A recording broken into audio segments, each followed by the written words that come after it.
है।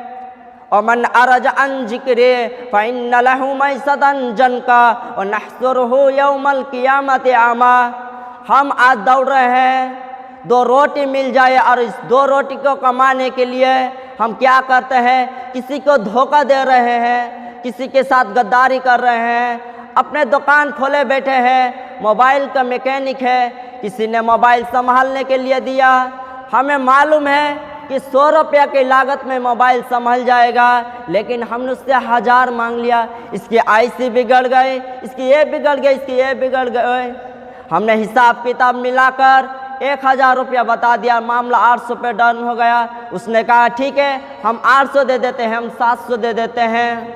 लेकिन 100 की जगह आप 150 बता देते हैं, आपके लिए जायज़ था। 100 की जगह आप 200 बता देते हैं, आपके लिए जायज़ था। लेकिन 100 की जगह 1000 बताया और मामला